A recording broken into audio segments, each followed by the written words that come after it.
পাকিস্তানের বিপক্ষে চতুর্থ দিনটাও রীতিমতো দাপটের মতো শেষ করলো বাংলাদেশ। পাকিস্তানি বোলারদের মেরে তুলোধনা করে দিয়েছে নাজমুল হোসেন শান্ত এবং মমিনুল হকরা। দ্বিতীয় ইনিংসে ব্যাটিং করতে নামে বাংলাদেশ।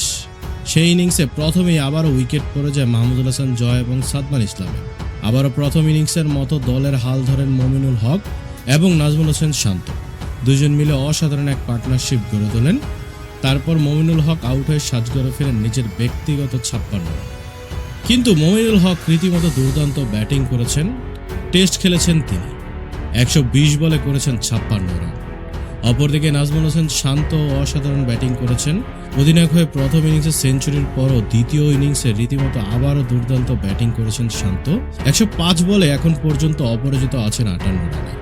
তারপর মুশফিকুর রহিম 31 বলে 16 রান করে দিনটা শেষ করেন নাজমুল হোসেন শান্তকে নিয়ে এবং বাংলাদেশ চতুর্থ দিনের খেলা 152 রান 3 উইকেটের বিনিময়ে শেষ করে। তো বন্ধুরা, আপনাদের কি মনে হয়, বাংলাদেশ কি পারবে এই ম্যাচটি জিততে আগামীকাল অলৌকিক কিছু করে?